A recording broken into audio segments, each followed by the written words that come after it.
आप देख रहे हैं ग्राम स्वराज 24 न्यूज। मैं हूं संजय यादव। अभी छत्तीसगढ़ सुकमा में नक्सलियों ने आईडी ब्लास्ट किया है, जिसमें एसपी आकाश राव का इंतकाल हो गया है। उनका वो शहीद हो गए हैं। और नक्सलियों ने एक बार फिर अपनी आईडी ब्लास्ट करके समान सेना को बहुत ही बड़ा नुकसान पहुंचा दिया है। और इस हमला में एसपी आकाश राव का अस्पताल में मौत हो गया है, और उन्हीं के साथ डीएसपी भी घायल हैं और थाना प्रभारी भी घायल है, और सेना के 2 जवान भी घायल हैं। तो जैसे ही नक्सलियों के जो केंद्रीय कमेटी के महासचिव, नक्सली संगठन के जो महासचिव थे बासु राव, उनकी हत्या से बौखलाए नक्सली जो थे वो ये बहुत ही बड़ा ये घटना का अंजाम दिए हैं। और एसपी जो आकाश राव थे उनका आईडी ब्लास्ट में वो शहीद हो गए हैं। और अभी 2 डीएसपी और जो थाना प्रभारी है उनका इलाज अस्पताल में चल रहा है। तो इस तरह आप देख सकते हैं कि कैसे नक्सली और सेना के बीच में मुठभेड़ हो रहा है।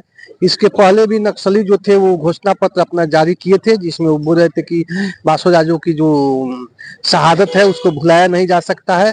और उनका फर्जी मुठभेड़ के नाम पर उनकी हत्या कर दी गई है, नृशंस हत्या कर दी गई है। अभी सुकमा, छत्तीसगढ़, झारखंड और तेलंगाना जो क्षेत्र है वो नक्सली प्रभावित इलाका है, जिसमें नक्सलियों का बहुत बड़ा एक माने तनात है। और नक्सली और जवानों के बीच में मुठभेड़ जारी है, और इस मुठभेड़ में नक्सलियों ने आज सेना के जवान को काफी क्षति पहुंचाया है। वहीं एसपी आकाश राव को आईडी ब्लास्ट में वो शहीद हो गए हैं। और दूसरी तरफ कहा जाए तो इधर भी सेना के जवान, जो महासचिव बासुराज की हत्या हुई तो उनके शव पर जिस तरह नृत्य किए वो सब वैसा नहीं होना चाहिए, वो शर्मसार करने वाली घटनाएं थी। और जिस तरह सेना के जवानों ने नाचा, जिससे ऐसी करतूत हरकतें देखकर जो नक्सली संगठन है, जो नक्सली लोग हैं, उनके अंदर एक बौखलाहट था, और वो बौखलाहट के चलते उन्होंने आईडी ब्लास्ट करके एसपी आकाश राव को हत्या कर दिया गया है। और उनके साथ 2 सेना के जवान हैं, उनको भी बहुत गंभीर रूप से वो घायल हो चुके हैं।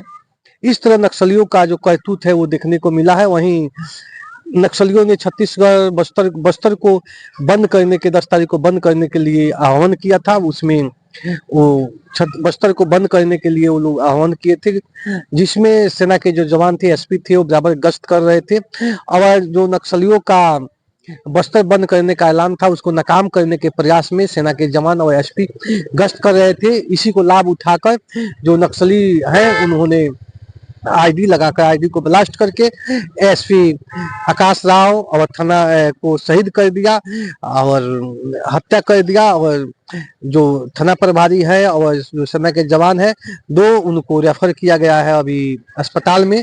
अब इलाज चल रहा है। और फिर सेना के जवान एक सक्रिय रूप दिखा रहे हैं। तो नक्सलियों को एक तरफ से कहा जाए तो एक बहुत बड़ा करतूत हमला है। और मुठभेड़ भी इंद्रावती जो नेशनल पार्क है वहां पे चल रहा था, जिसमें 7 नक्सली को मारे जाने की खबर है, जिसमें 1 करोड़ का इनामी सुधाकर था, वो भी मुठभेड़ में ढेर हो गया। उसके बाद सुधाकर भी 25 लाख के इनामी जो नक्सली था वो भी ढेर हो गया। और उसके साथ ही 5 और नक्सली को मुठभेड़ में ढेर होने की खबर है, जिसमें 2 महिला नक्सली है और 3 जेंट्स है। तो इस तरह नक्सली और सेना के बीच में जो डीआईजी के सेना है उनके बीच में काफी मुठभेड़ जारी है। और सुकमा से अभी हाल फिलहाल का खबर है जो मैं आपको अपडेट कर रहा हूँ, बता रहा हूँ। तो आप देख रहे हैं ग्राम सभा 24 न्यूज। मैं हूँ संजय यादव। अब सुकमा में एक बार फिर नक्सलियों ने अपना कारनामा दिखाया है, आईडी ब्लास्ट करके सेना के जवानों को काफी क्षति पहुंचाया है। और आईडी ब्लास्ट में एसपी आकाश राव का मौत हो गया है, और उनको रेफर किया था हॉस्पिटल में, उनका मौत हो गया है। उन्हीं के साथ 2 सेना के जवान भी बुरी तरह से घायल है, थाना प्रभारी घायल है, और उसके साथ डीएसपी जो है उनको भी बहुत बड़ी कहा जाए तो चोट लगा है। और इस तरह से जो सुकमा क्षेत्र है वहाँ पे नक्सली और सेना के बीच में बहुत ही जबरदस्त मुठभेड़ चल रहा है। वहीं नक्सली की ओर से ये आईडी ब्लास्ट किया गया है। और दूसरी तरफ कहा जाए तो नक्सलियों को ओर से घोषणा पत्र जारी किया गया था, पूरा बस्तर बंद करने के लिए आह्वान किए थे। और उनका मंसूबा को नाकाम करने के लिए एसपी आकाश राव और जो सेना के जवान थे वो इलाके में गश्त कर रहे थे। इसी को लाभ उठाकर नक्सलियों ने आईडी ब्लास्ट किया और इस ब्लास्ट में एसपी आकाश राव शहीद हो गए हैं और 2 सेना के जवान भी शहीद हुए हैं। आप देख रहे हैं ग्राम सभा 24 न्यूज। और ऐसे खबरों के लिए आप बने रहिए। ये जो सुकमा क्षेत्र जो नक्सली प्रभावित क्षेत्र है वहाँ का एक खबर है।